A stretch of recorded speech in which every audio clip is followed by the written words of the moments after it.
আসসালামু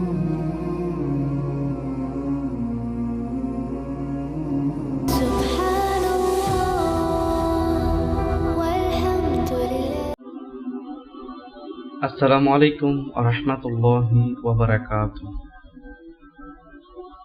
সুপ্রিয় দর্শক শ্রোতাবৃন্দ, আশা করি আল্লাহর রহমতে আপনারা সকলে অনেক ভালো আছেন। বরাবরের মতো বন্ধুরা, আজকেও আপনাদের মাঝে হাদিস নিয়ে হাজির হয়েছি। আজকে হাদিস থাকবে সহিহুল বুখারী শরীফ সম্পূর্ণ খণ্ড, সহিহুল বুখারী শরীফ থেকে চারটি হাদিস থেকে অসাধারণ কিছু শিখতে চলেছি ইনশাআল্লাহ। দেরি না করে আজকে সরাসরি চলে যাব হাদিস পড়তে ইনশাআল্লাহ। সাথে থাকবেন আশা করি। সকলকেই অসংখ্য ধন্যবাদ। বেশি বেশি লাইক করবেন, কমেন্ট করবেন, শেয়ার করবেন ইনশাআল্লাহ। শুরু করছি আজকের হাদিস। আজকে হাদিস থাকবে হাদিস নং 251 থেকে 254, খণ্ড নং প্রথম খণ্ড, গোসল অধ্যায়, সহিহুল বুখারী শরীফ। আপনারা এখন শুনতে চলেছেন হাদিস নং 251। হযরত ইবনে আব্বাস রাদিয়াল্লাহু আনহু থেকে বর্ণনা করেন যে নবী করিম সাল্লাল্লাহু আলাইহি ওয়াসাল্লাম ও হযরত মাইমুনা রাদিয়াল্লাহু আনহা একই পাত্রের পানি দ্বারা গোসল করতেন। আবু আব্দুল্লাহ রাহিমাহুল্লাহ বলেন, ইবনে ওয়াইনা রাহিমাহুল্লাহ তার শেষ জীবনে হযরত ইবনে আব্বাস রাদিয়াল্লাহু আনহু এর মাধ্যমে হযরত মাইমুনা রাদিয়াল্লাহু আনহা থেকে ইহা বর্ণনা করতেন। তবে হযরত আবু নুআইম রাদিয়াল্লাহু আনহু এর বর্ণনাই ঠিক। আলহামদুলিল্লাহ।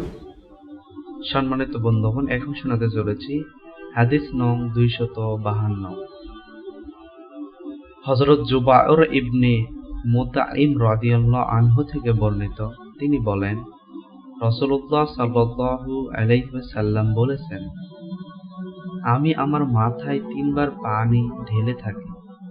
এই বলে তিনি উভয় হাতের দ্বারা ইশারা করেন। আলহামদুলিল্লাহ, এইটা আমরা শুনে ফেললাম। সম্মানিত বন্ধুগণ, এখন শোনাবো হাদিস নং 253। হযরত জাবির ইবনে আব্দুল্লাহ রাদিয়াল্লাহু আনহু থেকে বর্ণিত, তিনি বলেন যে নবী করিম সাল্লাল্লাহু আলাইহি ওয়াসাল্লাম নিজের মাথায় 3 বার পানি ঢালতেন। সুবহানাল্লাহি ওয়া বিহামদিহি। আলহামদুলিল্লাহ, এটা আমরা শুনে ফেলেছি হাদিস। সম্মানিত দর্শক শ্রোতাবৃন্দ, এখন আপনাদের শোনাবো শেষ হাদিস আজকে, হাদিস নং 254। হযরত আবু জাফর রাদিয়াল্লাহু আনহু থেকে বর্ণিত, তিনি বলেন, আমাকে হযরত জাবির রাদিয়াল্লাহু আনহু বলেছেন, আমার কাছে তোমার চাচাতো ভাই অর্থাৎ হযরত হাসান ইবনে মুহাম্মদ ইবনে হানাফিয়াহ এসেছিলেন। তিনি জিজ্ঞাসা করলেন, জানাবাতের গোসল কিভাবে করতে হয়?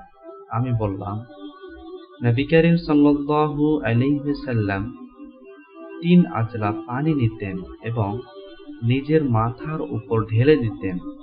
তারপর নিজের সারা দেহে পানি ছিটিয়ে দিতেন।